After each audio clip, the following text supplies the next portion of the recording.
Hello, welcome back to the Girl versus Life podcast. My name is Cheryl. I'm your host. This is an offshoot of my Girl versus Planet YouTube channel, so go check that out as well. First of all, what I want to talk about is this was not originally supposed to be the podcast for today. I had a different one planned and just kind of ran into some hiccups, some audio issues and stuff with that. So probably going to re-record that one and hopefully it will be coming soon. It will be my first podcast with a guest, so stay tuned for that. So I ended up deciding to talk about something that is very relevant to me right now. And I think it's also very relevant to some of my friends.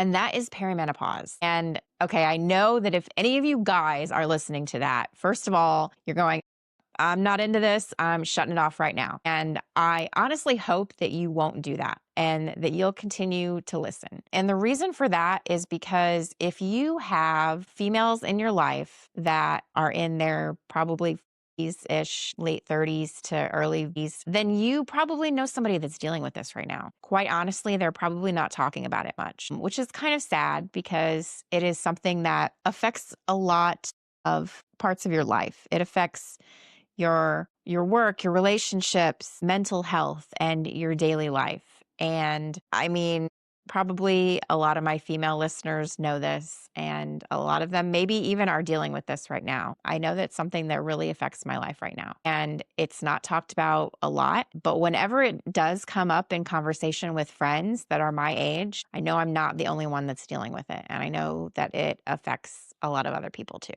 So men, if you're listening, I hope you'll keep listening and kind of get an idea and realize what we deal with as we're going through this phase of our life, because it can be a lot and we could use your support. And if you show that you actually care and want to know more about it, then that genuinely means a lot to us. So just a heads up. So I hope you'll stay tuned and keep listening. So I, first of all, want to put a disclaimer on this. I have no medical training or anything.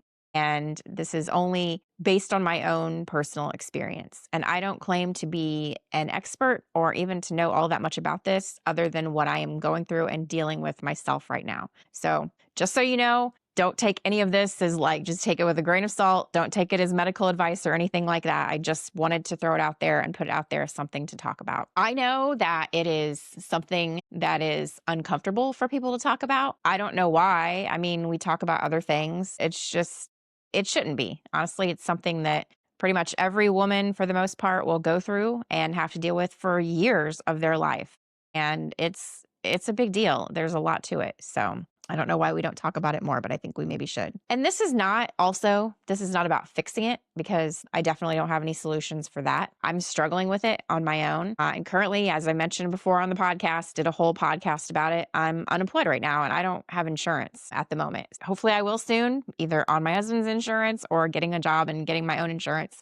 So hopefully I can maybe do something about this, but currently I don't. And maybe some of you don't either. And maybe that's something that goes into your thought process. Like if you were to go get medical help for something like this, how can you afford it?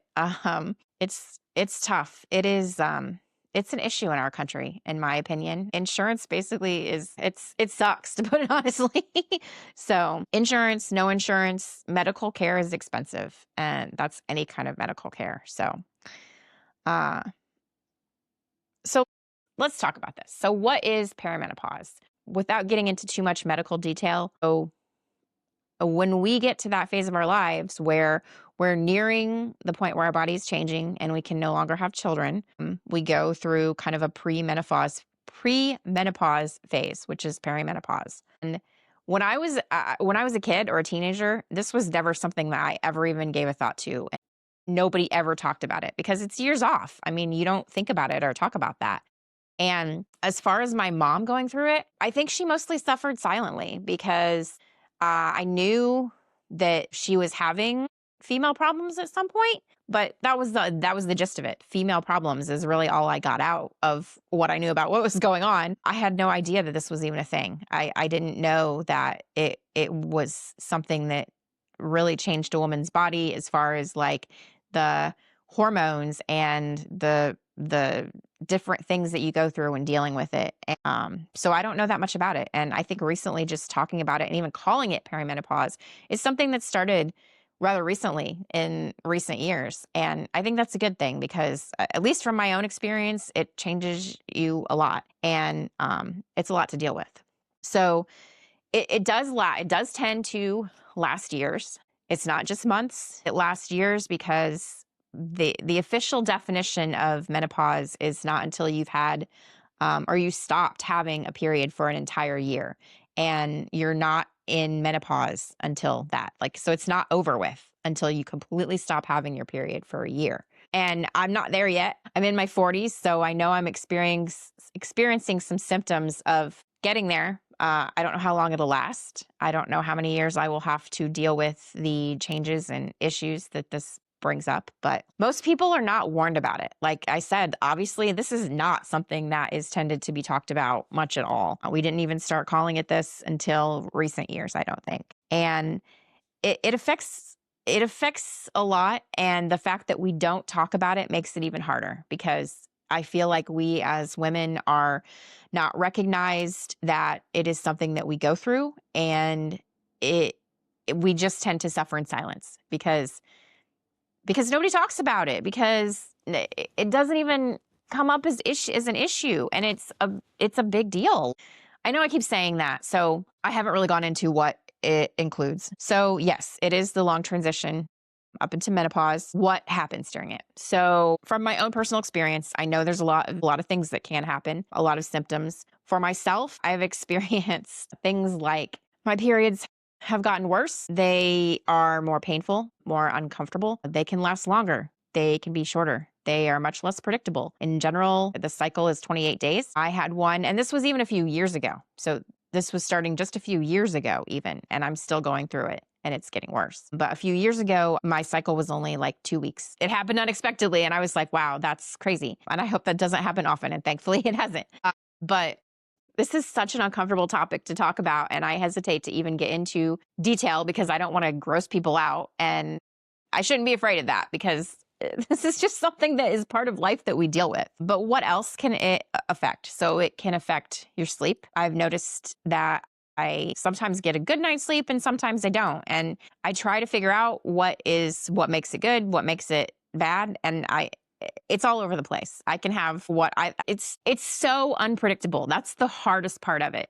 You don't know what symptoms you're going to feel on what day. You don't know when your period's going to be. You don't know when you're going to have cramps. You don't know when you're going to have back pain. You don't know when you're going to have anxiety. You don't know when your mood's going to change. All of those are things that happen, and they are so unpredictable. You might wake up one day feeling great, and by the end of the day, your back is in debilitating pain, which maybe that's part of why this is on my mind right now, is because the last couple of days I've really had some bad back pain, and I know that it is related. I know it's related to this. I can just tell that part of my body. I can tell why I'm having it, and I just wish it would go away. And it's hard because men don't get it. Even if you're watching this podcast, kudos, thank you. I appreciate that you're watching it. And I think the women in your life will as well. But you don't get it because you don't know what it feels like. You don't understand that it's even a thing because it's not to you.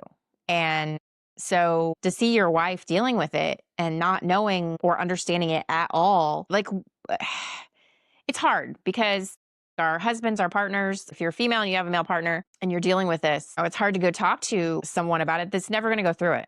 It's never going to experience anything like this in their lives. So if you're listening to this and you're a woman, then that's kind of why I'm doing this, so that everybody can more understand it and that you can realize that other people are going through it too. And it is okay to talk about it. I mean, it has to be.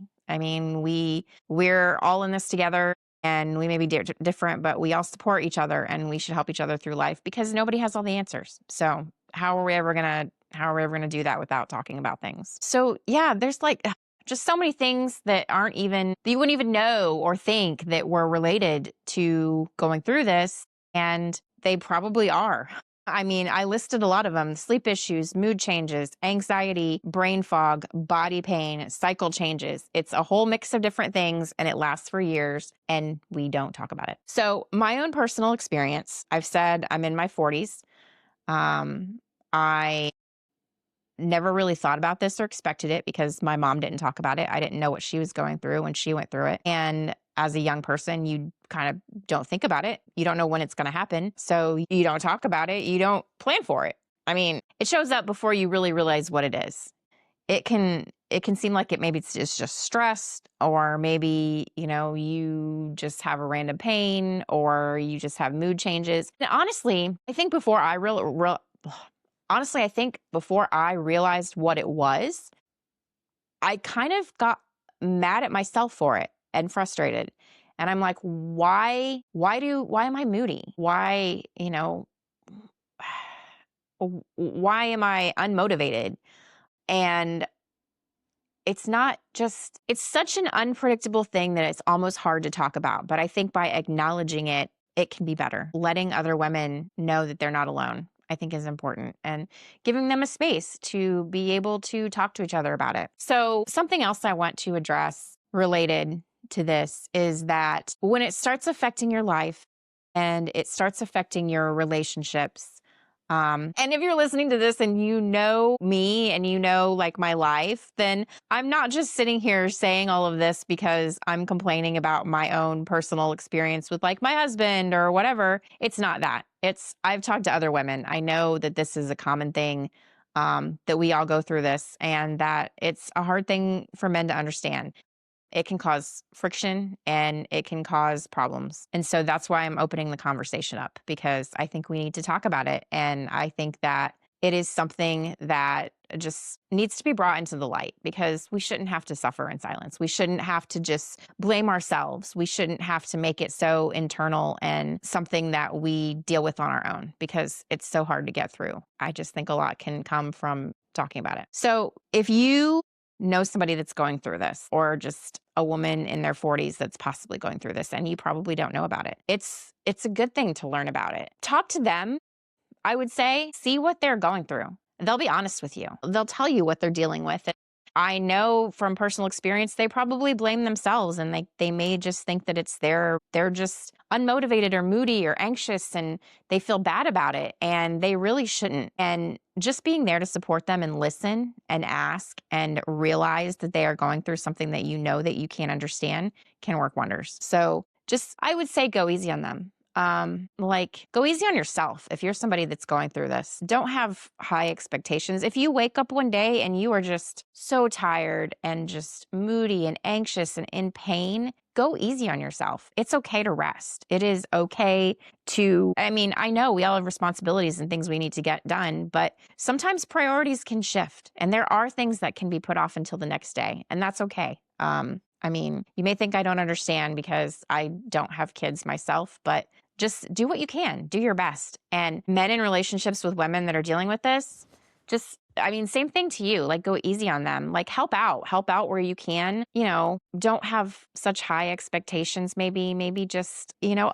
allow it, but be loving, love and allow it. For women going through this, let go of the guilt, because I know you're going to feel like you should be doing so much and you don't feel like doing it, and you're frustrated, and it's natural what you're going through, and it's okay to go easier on yourself. So it's not something that you just get over quickly. It's not a weakness. It's nothing to be ashamed about. You're not failing. You're just dealing with life, because this is a part of it. And like I said, be compassionate to yourself. Be compassionate to the women that you know that are going through this, and just be loving. Why shouldn't we love each other more? So I guess I just want to end on, I know I probably haven't, mostly what I've done is just bring attention to this, but I think opening it up to be something that we talk about more is a good thing. I guess my biggest takeaway is that I want to encourage curiosity. Not fear, not shame. Communication. Communicate about what you're going through. And that goes for men too. If you're dealing with something and you feel like you have to handle it all on your own, don't. Talk to your partner. And, that's what this is about. We're all in this together, and we can help each other, and we should, without embarrassment, without guilt, without judgment. So, that's mostly what I have to say. I personally, like I said, I'm at a point where it's kind of difficult for me to go see a doctor or anything. So I'm not really getting any help with it medically at this point either. I hope to. So, that's kind of where I'm at. That's just kind of what's on my mind today. I know it's something kind of serious and it's not as lighthearted as maybe some of these podcasts have been, but it's something that I'm dealing with in my life. And I know I have friends that are dealing with it too. And I just wanted to shed some light on it and acknowledge that it exists and that it's frustrating and it's hard. I know it's one small chapter in life. Ultimately, it's it's sometimes hard to suffer through and it deserves some understanding. I just wanted to shed some light on that today. And that's it for today. I hope you listen to all of it and um, just kind of put it in your head to maybe learn some more for yourself or for a friend or a loved one that may be dealing with this. And thanks for listening. And I hope that you will continue to tune in and listen to the podcast and like, subscribe, follow, all of that jazz helps me out. And also, I love getting your feedback. Those of you that have given me feedback and have told me that this podcast has been interesting and entertaining to you. Thanks for that. I appreciate that because that helps give me motivation to keep going. So that's why I'm here. But thank you guys, and I will talk to you next time. Bye.